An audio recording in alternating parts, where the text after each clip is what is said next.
खुलुमबाय बेयो बड'लेण्ड इंखं टेलिभिजन दिनै 22 मे 2022 रबिबार खालि सानसेनि बरादखौ नोंथांमोननि खाथियाव लाबोदों आं सदानन्द दैमारिया।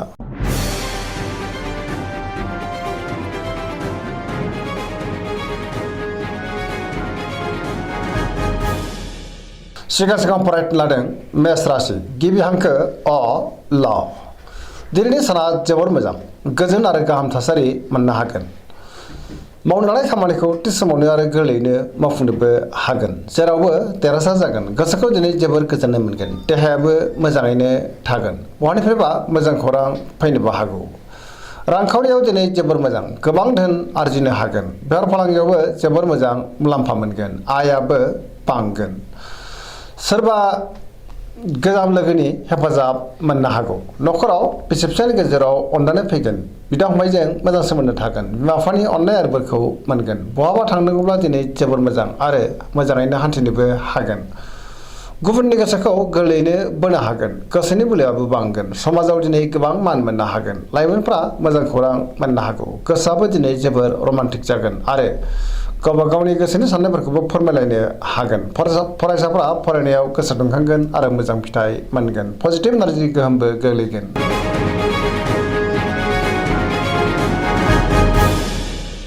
वृष राशि गिबि हांखो इ उ ब। दिनैनि साना मोजां आरो गाज्रिनि गेजेरजों बाबेनलांगोन। गोजोननि आंखाल जानो हागौ। सोरजोंबा रायखोमा जानोबो हागौ। गोसोखौ दिनै जोबोर लोरबां मोनगोन। मावनो लानाय खामानिखौ मावफुंनो हागोन। समाजाव मान मोनगोन। रांखावरियाव बारा मोजां नङा।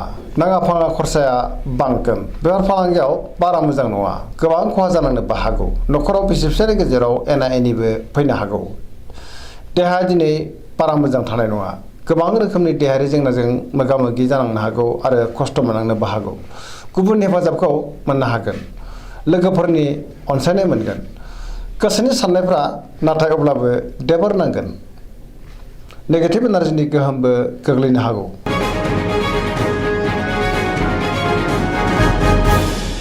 मिथुन राशि गिबि हांखो क स। दिनैनि साना जोबोर मोजां गोबां बिथिङाव जाफुंसार जानो हागोन। गुबुननि अनसायनाय मोनगोन। गोसोखौ जोबोर गोजोननायबो मोनगोन। गोसोआ जोबोर खुसि जागोन। जेरावबो आरो जेथिंबो सांग्रां जानो रोंगोन। देहायाबो मोजाङैनो थागोन। रांखावरियाव दिनै जोबोर मोजां होनजायो। आयआ बांगोन। बेफार फालांगियाव गोबां मुलाम्फा मोननो हागोन। न'खराव अनलायनाय फैगोन। समाजाव मान मोनगोन। गोसोनि बोलोआबो बांगोन। मावनो लानाय खामानिखौ मावफुंनो हागोन। सोरबा लोगोनि हेफाजाबखौ मोननो हागोन। गुबुनजों मोजां सोमोन्दो लाखिनो रोंगोन। लाइमोनफोरनि गोसोआ दिनै जोबोर रमान्टिक जागोन आरो गावबा गावनि गोसोनि साननायफोरखौबो फोरमायलायनोबो हागोन। पजिटिभ एनार्जिनि गोहोमबो गोग्लैगोन।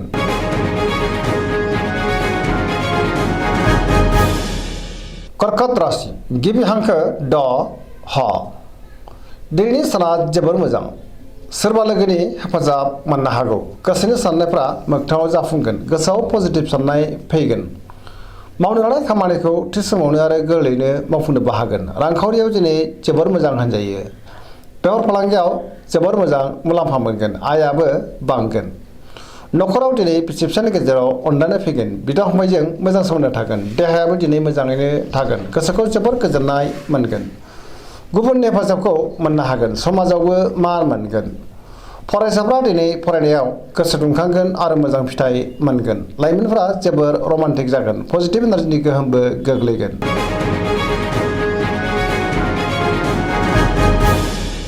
सिंह राशि गिबि हांखो म ट। दिनैनि साना मोजां आरो गाज्रिनि गेजेरजों बाबेनलांगोन। गोजोनै थानो हानाय नङा। गोसोखौ दिनै जोबोर उसुखुथु मोनगोन। सुथुरनि गाज्रि नोजोर गोग्लैनोबो हागौ। गुबुननि थाखाय नाङा फाङा जेंनायाव गोग्लैनांनोबो हागौ। सांग्रां जानांगोन।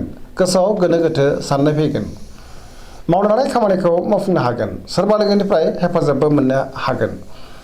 बहाबा दावबायहैनो खाबु मोननो हागौ। रांखावरियाव मोजां नाथाय अब्लाबो नाङा फाङा खरसायाबो बांगोन। मोननो गोनां धोनखौबो मोननो हागोन। बेफार फालांगियाव मोजां होनजायो। गोसोनि साननायखौ दिनै गुबुननो फोरमायनो हागोन। न'खराव बिसि फिसायनि गेजेराव अनलायनाय फैगोन। बिदा फंबायजों मोजां सोमोन्दो थागोन। समाजाव मान मोनगोन। गुबुननि गोसोखौ बोनो गोब्राब जागोन। देहाया मोजाङै थागोन। अब्लाबो नाथाय जानाय लोंनायाव सांग्रां जानांगोन।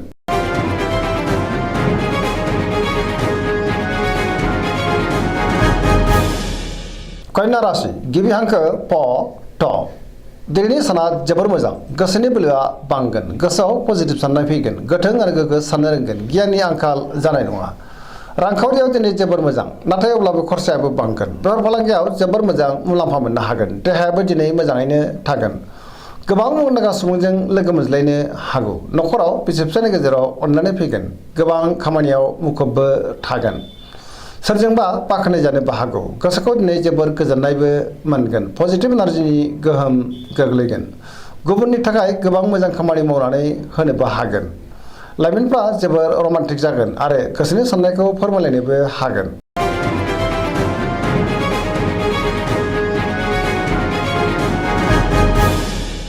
तुला राशि गिबि हांखो र ट दिनैनि साना मोजां आरो गाज्रिनि गेजेरजों बाबेनलांगोन गोसोनि साननायफ्रा टेबार नांगोन गोसोनि साननायखौ दिनै गुबुननो फोरमायनो गोब्राब जागोन मावनो लानाय खामानिखौ मावफुंनो हागोन नाथाय अब्लाबो गोसोआ जोबोर गिलुं गिलुं जागोन देहाया मोजाङैनो थागोन रांखावरियाव मोजां मोननो गोनांखौ मोननो हागोन बेफार फालांगियाव मोजां होनजायो नखराव बिसि फिसायनि गेजेराव एना एनि फैनो हागौ गोसोनि साननायफ्रा गोरोबलायाबो जानो हागौ समाजाव मान मोनगोन बेफार फालांगियाव बारा मोजां नङा गुबुननि गोसोखौ बोनो गोब्राब जागोन लोगोफोरनि हेफाजाब मोनगोन गोदान थांखि लानो हानाय नङा सेंग्रा सिख्लाफोरनि गोसोआ दिनै जोबोर आला खाला जागोन गोसोआ जोबोर उसुखुथु जागोन नेगेटिभ एनार्जिनि गोहोमबो गोग्लैनो हागौ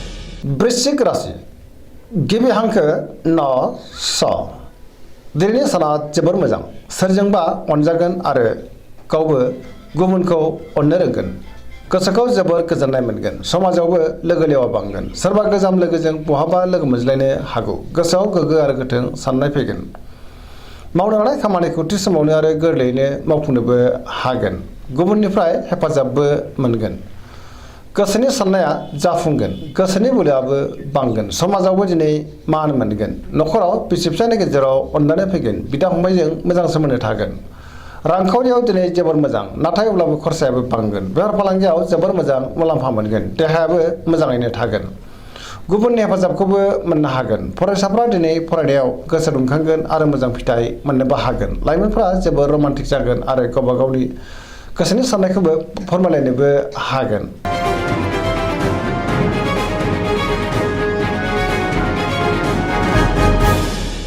धनु राशि गिबि हांखो ढ फ भ दिनैनि साना बारा मोजां नङा गोबां रोखोमनि जेंनायाव गोग्लैनांनो हागौ गोसोआव गोग्गो आरो गोथों साननाय फैगोन मावनो लानाय खामानिखौ थि समावनो मावफुंनोबो गोब्राब जागोन गोसोनि साननायफ्रा टेबार नांगोन रांखावरियाव मोजां नाथाय अब्लाबो खरसायाबो बांगोन मोननो गोनांखौ मोननो हागोन बेफार फालांगियाव मोजां होनजायो समाजाव मान मोनगोन देहाया मोजाङैनो थागोन नखराव बिसि फिसायनि गेजेराव अननानै फैगोन बिदा फंबायनि हेफाजाबखौबो मोननो हागोन बहानिफ्रायबा मोजां खौरां फैनोबो हागौ लाइमोनफोरनि गोसोआ जोबोर आला खाला जागोन नेगेटिभ एनार्जिनि गोहोमबो गोग्लैनो हागौ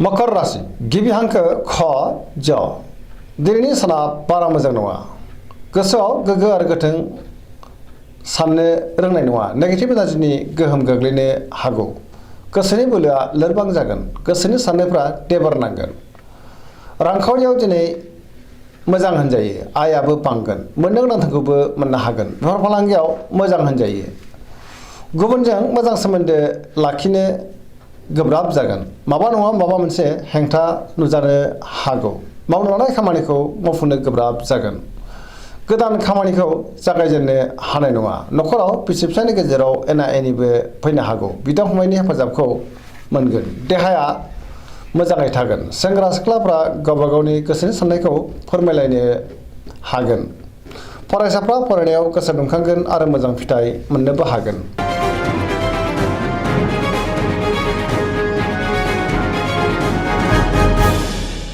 कुम्भ राशि गिबि हांखो ग स दिनैनि साना मोजां आरो गाज्रिनि गेजेरजों बाबेनलांगोन। गोसोआव बेले बेजे साननाय फैगोन। गोसोखौ दिनै जोबोर आला खाला मोनगोन। मावनो हानाय खामानिखौ थि समाव मावफुंनो गोब्राब जागोन। बहानिफ्रायबा गाज्रि खौरां मोननोबो हागौ।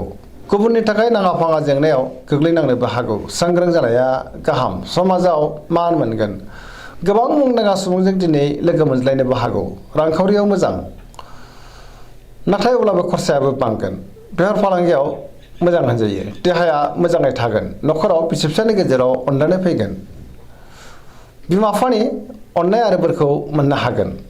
बहाबा दावबायहैनो खाबु मोननो हागौ, नाथाय अब्लाबो नेगेटिभ एनार्जिनि गोहोम गोग्लैनो हागौ। सांग्रां जानांगोन।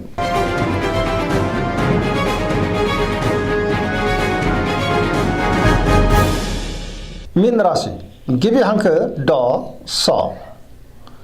दिनैनि साना जोबोर मोजां।